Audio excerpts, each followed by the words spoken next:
السلام عليكم ورحمة الله. ازيكم يا بنات؟ عاملين ايه؟ يا رب تكونوا بخير. معاكم شيماء من مطبخ زمزم وبلال. جايلكم فيديو جديد. النهارده هنعمل مع بعض بيتزا ان شاء الله. وهنا ايه، كنا بنعصج لحمه كده عشان بس الفيديو ما يجريش مني. وحطينا بصل، فرمنا بصل، وحطيت طبعا سمنه او زيت، اي ماده دهنيه انت بتحطيها وبس. ونحط التوابل بتاعتنا. وكان الفراخ بقى ما حطيتلهاش بصل الصراحه، شوحتها كده وحطيت لها فلفل رومي. هنقول بسم الله ونقول اللهم صل وسلم وبارك على سيدنا محمد وعلى اله وصحبه اجمعين. بشكركم يا حبايبي جدا على التفاعل على الفيديو اللي فات دوت. ربنا يبارك لكم يا رب، ويرفع شأنكم ويستركم دنيا واخره يا رب، ويحفظ لكم اولادكم يا رب باذن الله. بصوا بقى، حطينا هنا عادي التعصيجه العاديه يعني. حطيت اللحمه وحطيت لها التوابل، وحطيت كمان فلفل رومي بيديها طعم حلو جدا. بس كده. وحطيت الملح والفلفل والكمون وكزبره وبس. وبحط كمان حبهان مطحون، ولو عايزه تحطي جوز الطيب حطي، يعني بتديها طعم حلو برضو. هنا بقى الفراخ ما رضيتش صراحه احط فيها بصل علشان ما يبقاش كده فيها صوص وتبوظ لي العجينه. يعني كل مره بعملها بالبصل بصراحه، يعني قلت اغير. وكنت برضو ايه، انا بحمر توم علشان اعمل الطماطم، زي ما انتم شايفين عملتها. بس قلت ايه، اغسل المواعين دي، بس ما غسلتهاش معاكم بقى عشان ايه بتطول يعني. فقلت اغسل المواعين اول باول، اللي طلعت الكبه والكوبايات اللي انا استخدمتها في العجينه وكده. بعد كده دخلت بقى اعمل ايه، سلطه صوص الرانش. انا مش عارفه بيتهيألي الرانش او الرانش، مش فاكره يعني، بس هو الرانش يعني. ده صوص ابيض جميل جدا، طعمه حلو قوي. انا اول مره اعمل صراحه البيتزا بيه. يعني بتحطي زبادي 2 مثلا، معلقتين، على حسب الكميه اللي انت هتعمليها طبعا. لو عايزه اكتر من كده زودي. ونحط معلقتين كبار زبادي ومعلقتين ايه كبار مايونيز. ونحط برضو ملح، بس ما تكتريش عشان المايونيز طبعا انتوا عارفين فيه خل. لو انت بتحبي الحاجه مالحه عادي، بس انصحك ما تكتريش الملح في الاكل. تحطي ملح وكمون، ملح وفلفل اسود. وهتحطي زعتر بقى مجفف، لو عندك شبت مجفف، عندك بقدونس مجفف حطيه. انا ما كانش عندي، حطيت زعتر.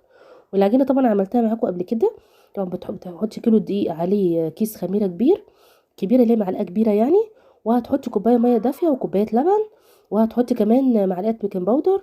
وهتحطي كمان ايه، لو عايزه تحطي زبده بتحبي براحتك، عايزه تحطي سمنه، عايزه تحطي، بس انا بحط صراحه زيت. انا حطيت نص كوبايه زيت. وتحطي بقى الميه الدافيه على حسب الدقيق ما ايه، ما العجينه تلم معاكي. تمام.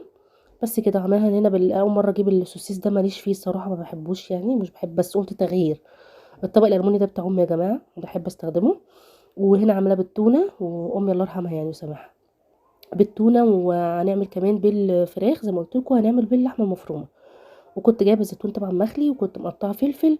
ودي كانت العجينه ما شاء الله اختمرت. طبعا عملتها اول حاجه وركنتها عشان تخمر معايا. ده كده كيلو دقيق. تمام. قطعنا بقى العجينه وحطيناها في الصواني كده. بقيت ابتدي احط الحشوه واركنهم. جيت بقى على الساعه مثلا 3، عملت اول حاجه للولاد واحده حطيتها لهم. عشان طبعا انتوا الاولاد لسه يعني ايه مش بيصوموا. إيه. فايه حطيت لهم واحده. فايه يعني حطيتها لهم عشان ياكلوها. والباقي برضو حطيته وسبته ايه يختمر كده في الصينيه، وحطيتهم واحده واحده. عملنا بالفراخ وعملنا باللحمه. كان طعمها جميل جدا الحمد لله بفضل الله. كانت حلوه جميله يعني. مقاديرها سهله خالص وحلوه طعمها وخفيفه، مش يعني حلوه طعمها جميل. زي ما انتم شايفينها كده ما شاء الله، يعني هي ونيه عايزه تاكل يعني. حلو. بس ما تحطوش الجبنه، او ممكن تعملوا ايه بقى بعد ما تستوي خلاص. انا غلطه اللي بنساها اصلا. ما تحطيش الجبنه كده، لان الجبنه من فوق بتتحرق. انا حاطه من تحت. ممكن تخليها وتستوي خلاص تمام وتطلعيها، تحطي بس الجبنه من فوق. وتدخليها تاني الجبنه بس تسيح بس ما تحمرش. وتروحي مطلعوها تاني. انا كل مره ما اجي بقول اعمل كده مش بعمل، بنسى الصراحه. تبقى مستعجله وبنسى. لا إله إلا أنت سبحانك إني كنت من الظالمين. بس كده. فعملتهم بقى كده زي ما انتم شايفين. هنا كانت اختي بتصورني. فا ايه حطيتها بقى كده. حطيت اللي هو الصوص الابيض دوت. طعمه جميل جدا يا بنات، حلو جدا. حتى اللي بقى يعني واللي فاض. اكلناه كده مع البيتزا. كنا بنحطه على البيتزا زي الكاتشب والمايونيز يعني. كان طعمه حلو جدا. وهنا برضو السوسيس ده عجب الولاد، بس انا مش بجيبه بصراحه يعني. اول مره اجيبه. ما بحبش الحاجات صراحه المصنعه دي، مش بحبها. بس قلت اهو تغيير ونجربه يعني. بس كده زي ما انتم شايفين. متنسوش بقى اللايك. الله يبارك لكم يا ربنا يخليكم يا رب. متشكره جدا والله على الفيديو اللي فات. الحمد لله مشاهدات حلوه. بس لسه طبعا انتوا عارفين لسه يعني مشاهدات يعني بفضل الله حلوه يعني. بالنسبه للاول بالنسبه لي الحمد لله بفضل الله حلوه. تحمد ربنا طبعا على كل حال. بس نفسي تكبر بقى القناه ان شاء الله يعني. نفسي بفضل ربنا ان شاء الله تكبر باذن الله، وبفضل ليكم باذن الله ان شاء الله تكبر. هنا بقى المواعين اللي كانت بعد التصوير. بوريكم بقى العناء اللي بقى بعد التصوير. كنت بوريكم بقى برضه غسلتها عشان ما اطولش عليكم الفيديو. غسلتها عشان انا المكان عندي ضيق زي ما انتم شايفين. ما بستخدمش غير الرخامه دي. ربنا يا رب يوسعها عليا وعليكم باذن الله. وهنا كانت البيتزا خلاص طلعت الحمد لله. وكان في لسه يعني دول اللي كانوا طلعوا، وكنا لسه في بقى هنحط ديت اللي هي بالسوسيس لسه هندخلها الفرن. كنت بوريها لكم برده، ما شاء الله شوفوا شكلها جميل ازاي يا ونية يعني. فانا بخلص اول باول المواعين، ما بخليش مواعين اول باول يعني. انا ما بحبش لان المطبخ عندي ضيق، فاي حاجه زياده بتبقى كركبه يعني. بس هنا كان بقى بوريكم البلح اللي احنا بلاه يعني. انا مفيش اي حاجه بترويني الصراحه في الصيام غير البلح. اي عصير اي حاجه، بس لازم ابل ريقي على تمر او بلح يعني الصراحه. في رمضان يعني بلح. ما بعرفش صراحه اشرب اي حاجه تاني، ولا مانجا بقى ولا تفاح ولا عصير ولا اي حاجه يعني. بس ده كان الفيديو بتاعي يا بنات، وقلت اشاركه معاكم يعني. ربنا يبارك لكم، ويا رب تكونوا استفدتوا منه حاجه وتعلمتوا اي حاجه منه جديده. طبعا احنا كلنا بنستفيد من بعضنا، كلنا بنتعلم من بعض، مفيش حد احسن من حد، كلنا واحد. بس احنا بنشارك بعض يعني. انا بشارككم يومياتي وانتوا يمكن تستفادوا منها، اشجعكم في حاجه كده يعني. تمام. بصوا بقى يا بنات، انا عايزاكم تعودوا حتى بعد رمضان ان شاء الله، ربنا يديكم العمر والصحه ويدينا يا رب. يعني دايما تخلوا لسانكم تراتب بذكر الله. انا على طول بفضل الله بصلي على الرسول، بستغفر. فاتمنى انتوا كمان تكونوا تعملوا كده. بصوا بقى، انا كان الفيديو ده موجود عندي، فيديو الحلاوه الطحينيه، وقلت برضه انزله لكم عشان انا نسيته اصلا على التليفون يعني. بصوا بقى، المفروض دي تبقى كوبايه كامله زي السكر وزي الايه اللبن البودر. معانا كوبايه طحينه كامله، تبقى مقادير متساويه، وكوبايه لبن بودر، وكوبايه سكر بودر. تمام. لازم تبقى كميات متساويه. انت عايزه اكتر كميه اكتر من كده هتكبري طبعا الكميه، مثلا كوبايتين طحينه، كوبايتين سكر، كوبايتين لبن بودره. تمام. دي الحلاوه الطحينيه العاديه خالص اللي احنا بنجيبها من الشارع. انا الصراحه اول مره اعملها، وصراحه اتفاجئت بالطعم، جميله جدا جدا جدا، هتعجبكم. وتحطي كمان ايه، فانيليا، ظرف فانيليا. والله العظيم 3 كل اللي دقها ما كانش بيصدق ان دي مش من بره يعني. دي طعمها جميل جدا، احلى من بتاعت بره طبعا، انضف وسهله يعني، سهله خالص.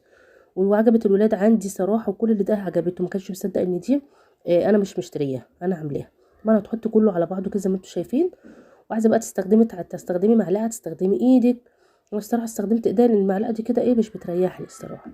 فايه لازم بقى كله ده بس في بعضه كده، السكر يدوب واللبن يدوب في الطحينه، وكله ايه يتقلب مع بعضه خالص يعني.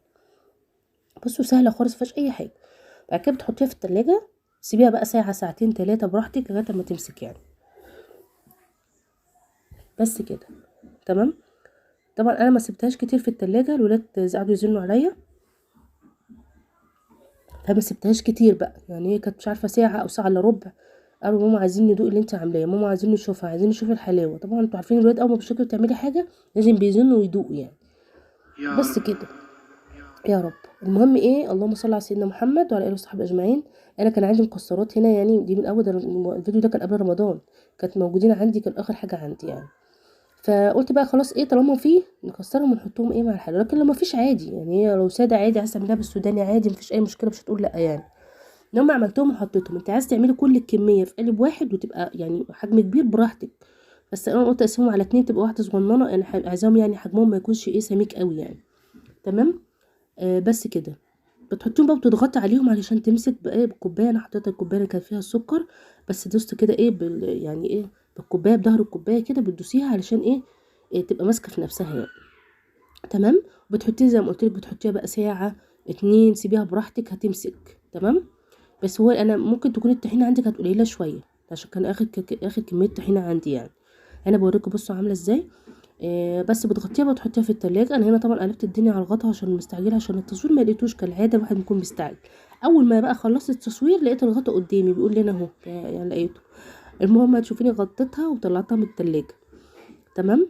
بس هنا بقى كانت خلاص طلعت، والولاد طبعا قعدوا يقولوا لقيت الغطا اهو، يا ماما احنا عايزين ندوقها. فرحت طبعا طلعتها، ما كملتش متهيألي ساعه الا ربع يعني، ما كملتش. بس هي كانت ما شاء الله طعمها جميل جدا، حلوه جدا جدا جدا. والله مش هتبطلي تعمليها. مقاديرها سهله وهتلاقيها في البيت. طبعا كلنا عندنا سكر، ما عندكيش سكر مطحون اطحني حبه في الكبه. هتجيبي مثلا لبن بودر، وعندك طبعا الطحينه دي موجوده في كل بيت، هتعملي يعني موجوده في عندنا في البيت طبعا. بس كان طعمها خرافه الصراحه، حلوه جدا يعني، عجبتني. من اول مره اعملها الصراحه، ما اكدبش عليكم، بس عجبتني الصراحه، حلوه. انصحكم ان انتوا تعملوها للولاد. بس لو وصلتي بقى لحد كده يا حبيبتي، ما تنسيش اللايك. ربنا يبارك لك يا رب، ويعزك كده ويرفع شأنكم باذن الله. بدعي لكم والله، وكل اللي بيخش عندي بدعي له. ربنا يبارك في عمركم ويديكم الصحه ويحفظ لكم اولادكم، ويرزق يا رب كل مشتاق بالذريه الصالحه. زي ما قلت لكم في الايام المفترجه دي، ادعوا كتير يا بنات لاولادكم، ربنا اللهم يحفظهم. ارحمنا برحمتك. يا رب اللهم امين. يعني ربنا يا رب يرحمنا برحمته ان شاء الله. وتدعوا لاولادكم ربنا يحفظهم ويرزق كل مشتاق بالذريه الصالحه. تمام. هنا بقول لكم بقى الحلاوه كانت خطيره، والولاد كانوا دقوها عندي وطلعت جميله جدا. هي زي ما انتم شايفينها سايبه شويه عشان ما سبتهاش، بس والله كان طعمها حلو. ده كان الفيديو بتاعي، والسلام عليكم ورحمه الله.